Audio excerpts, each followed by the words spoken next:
This video is powered by the pros at Pascal Air Plumbing and Electric. Arkansas owned, Arkansas operated. GoPascal.com.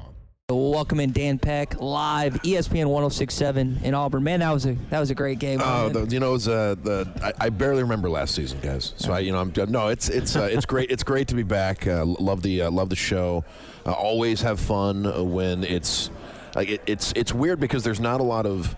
It doesn't make sense geographically, but Auburn and Alabama have had a lot of memorable games in division play. I wouldn't close the door on the chance of Auburn and Alabama seeing each other more often. I don't know if they make sense as one of the three permanent opponents for each other, but at the same time, wait, it's early. I'm picking up on sarcasm. No. I mean it. Auburn and Arkansas are going to play in 24, and I mean after Alabama and Georgia, I don't know who Auburn's third permanent opponent is going to be, and Auburn and Arkansas have played every year since division play, and that's going to continue even after division play ends in 24. We were talking about arranged marriages with Jimbo and Bobby in the last hour. There is a shotgun wedding in this league with Arkansas and Missouri. You're going to play it's just a forced arrangement. I mean, at least maybe Jimbo had a choice on who he's going to hire, but you're going to hire somebody. Arkansas is getting zero options. We are going to play Missouri whether you like it or not. And Auburn's definitely going to play Bama. They're definitely going to play Georgia. Yeah. And then that third opponent, I think it's a wild card where you could look to some of the historic. You know, assuming the SEC goes to that three permanent opponent arrangement down the line, I don't know who Auburn's third opponent could be, and I wouldn't close the door on the chance that they keep an SEC West opponent like Arkansas on Auburn's schedule. I hope they get a hard team. It's their third one. I mean, Georgia and Bama aren't. I mean, you need something more difficult than that. Maybe LSU or Oklahoma maybe. would make sense to balance the schedule out. Maybe the Philadelphia Eagles or something. You sound like Saban. Yeah. We were talking about Jarrett Stidham last night, and I remember that year where he beat both Alabama and Georgia, and then had to play Georgia in the SEC championship game, which they lost. Georgia again goes on to play Alabama in that national championship game. It's just, I know Arkansas fans, like the 4-game stretch that Arkansas had this year is the toughest in college football, but if you're an Auburn fan, having to play Georgia and Alabama every single year is just horrible. And on this run, like you said, the chance that you may have to see Georgia again in the SEC championship game is very real too.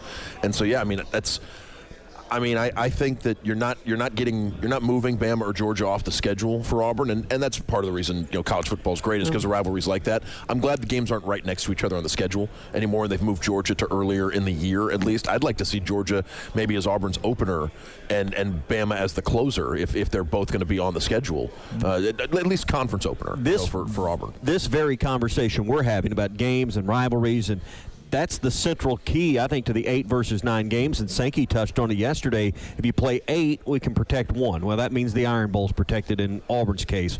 In Arkansas's case, it's Missouri. For whatever reason, whatever dumb reason. But if you do go 2-9, could be A&M. I don't know. Just because I don't know if A&M is another team that's. I mean, would A&M be LSU's permanent opponent? Well, it should be Texas moving forward, but Texas must play Oklahoma too. So I mean, I think that's ultimately when you talk about 8 versus 9.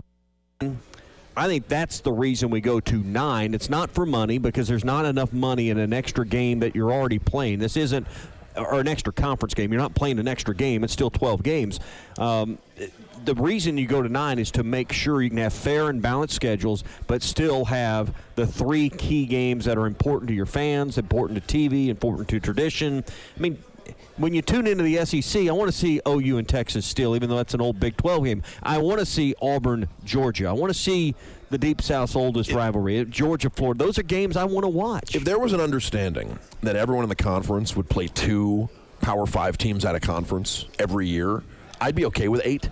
Like if that was the understanding that everyone's going to play 2 Power 5 out of conference teams every year and 8 SEC games, like I think that'd be really interesting. And I think the matchups we'd get out of conference would maybe justify keeping 8 games. I don't know if we're getting 2 out of conference games against Power 5 teams for every team in the league if we stay with 8.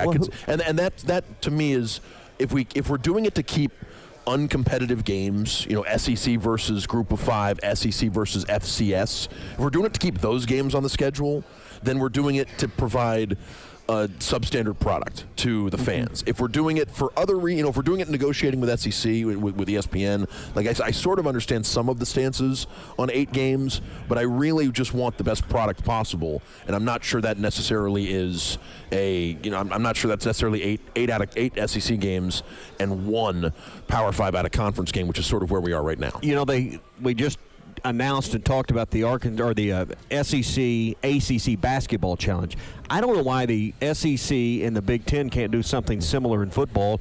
And to me, if they just said, all right, Kraft, you're the commissioner, you set it up. All right, at the end of this year, whoever the top 2 teams are, one's going to play 1, two's going to play 2. You just keep going down. That way all the games are, in theory, competitive, and there's some blockbuster matchups near the top. Maybe you could adjust some of that thought in theory, but with the 12-team playoff, I know the conference champion gets the automatic bid, but that's not going to affect that. A non-conference loss in Ohio State versus Alabama in the third week of September isn't going to mess with that. And to be clear, I think I'd prefer 9 conference games and 3 out of conference games to 8 and 4. But if you were going to get interesting with the 4 out of conference games and you were going to start providing really top tier matchups while playing the 8 conference, that'd be one thing. I just don't know if that's where we're like. I think we're eventually going to get to 9. My guess is that Texas and Oklahoma want 9 SEC games, and when they're full voting members, Sankey will have a majority to get to 9, but right now he doesn't. Like that's my guess, is that how this thing shakes out, and maybe even starting in 25 we get to 9 once Texas and Oklahoma have full share of votes in the SEC, which could come as early as next year in Dallas when we do this thing. By the way, you guys going to the home run derby with me? We're going to go shag some fly balls. Sure. At the home run derby in the All-Star game next year during media days. It's going to be an entertaining thing. We were kicking around the idea earlier. You got Nashville, you got Atlanta, now Dallas. The idea of rotating. Greg Stanky was pretty staunch about playing the college football playoff. The SEC championship in Atlanta. But now that you've thrown Dallas in the mix, Nashville evidently has the elements, the attraction, and a new stadium. Why would you not move that around at some point? And New Orleans is one of the top event cities in the country as well. They've hosted the SEC championship game before, so I think that's also would be that would be another place where, or maybe it's the other way around. I think the Sugar Bowl, the Sugar Bowl was played at the Georgia Dome when the Superdome was being messed with. So they've tinkered with New Orleans and Georgia and Atlanta as host cities before. So I would nominate New Orleans as a potential as well. Just as a visitor, as a traveler, I love New Orleans. The food's great, but these cities like Nashville that are progressive and growing, New Orleans, there's not much new in New Orleans. It's only getting worse in a lot of ways. Dallas, Nashville, Atlanta, to me, are more attractive than the New Orleans option anymore. I know there's the nostalgia of the French Quarter, but beyond that, there's not much else to offer. That's a good point. It's more, and I'm not. I don't want to end up on the wrong side of any curses or anything, so I'm going to be careful about what I say about New Orleans.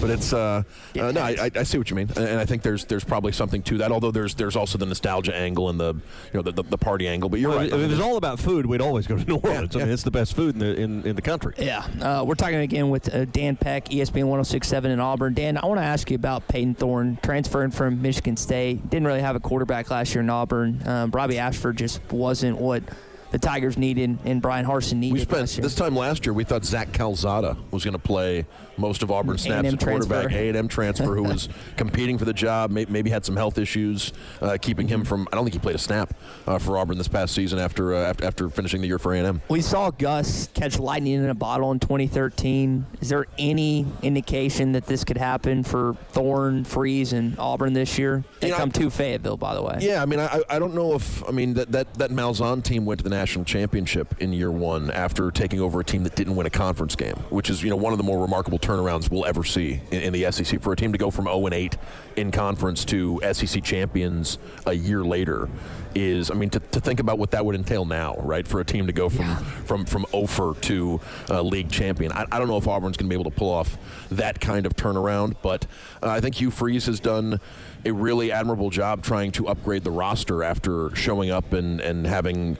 there are 42 new players on Auburn's team. They have nearly remade half the roster between true freshmen and transfer portal players. I mean, it is one of the more remarkable roster shakeups in college football this year. So I think, I think Auburn has the chance to be much improved. Quarterback was a problem last year. Peyton Thorne has a much stronger resume and track record than anyone Auburn's had at quarterback since Bo Nix left. But at the same time, it's a league full of guys who it's a conference full of teams that think they can hang with Auburn right now, and we'll see what Auburn looks like against the teams on their schedule. Dan Peck, ESPN 106.7, talking Auburn this morning with us here from Radio Row in Nashville. How big a factor was Liberty's win over Arkansas with Hugh Freeze as the head coach? How big a factor was that in Auburn's decision to hire Hugh Freeze as their head coach? So we'd been hearing Hugh Freeze rumors, really since the end of Harson's first year, when it sounded like things were, behind the scene, things were starting to go sour. Yeah. And Hugh Freeze had supporters, within Auburn. I mean, I think there are people who wanted Hugh Freeze instead of Brian Harsin after the 2020 season. So, the thought that someone, and I think what he did at Liberty is certainly part of it, but I think there's also the belief that if you recruit the way he did at Ole Miss, and I understand there are asterisks involved in his recruiting at Ole Miss, but if you recruit the way Hugh Freeze did at Ole Miss, imagine what you can do with Auburn's resources. Historically, Auburn has out-recruited Ole Miss. Usually Auburn is considerably better than Ole Miss on the recruiting trail. And if Hugh Freeze can do that with Ole Miss resources, the thought that maybe he could do even more with Auburn's resources. Recruiting has been an issue, really, since the end of the Malzahn era. I mean, it was something that was trending in the wrong direction while other teams in the SEC were trending in the right direction. And I think there's also thoughts of what he can do as an X's and O's coach, but I think it was about talent acquisition, the belief that Hugh Freeze can turn this roster into something that's much closer to one of the top rosters in the conference. We went in Arkansas's own backyard and got Walker White. I know he's just committed at this point, but I know that's a name that Arkansas fans know, being the top quarterback in the class of 2024. When I think about Auburn, and Tommy and I have talked about this, Arkansas has a pretty light home schedule. It's never light in the SEC, but that should be a game that Arkansas fans are hoping and wanting to win. You think about where that game sits in the schedule, first weekend of November, kind of leading up closer to that Alabama game.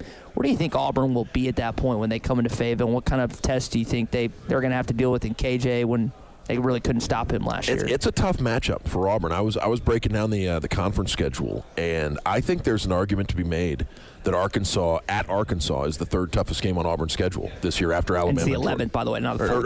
You got Bama, Georgia, and LSU. Yeah. I think the fourth toughest game on the schedule might be Arkansas, because you've got an Arkansas team that they're going to be at home.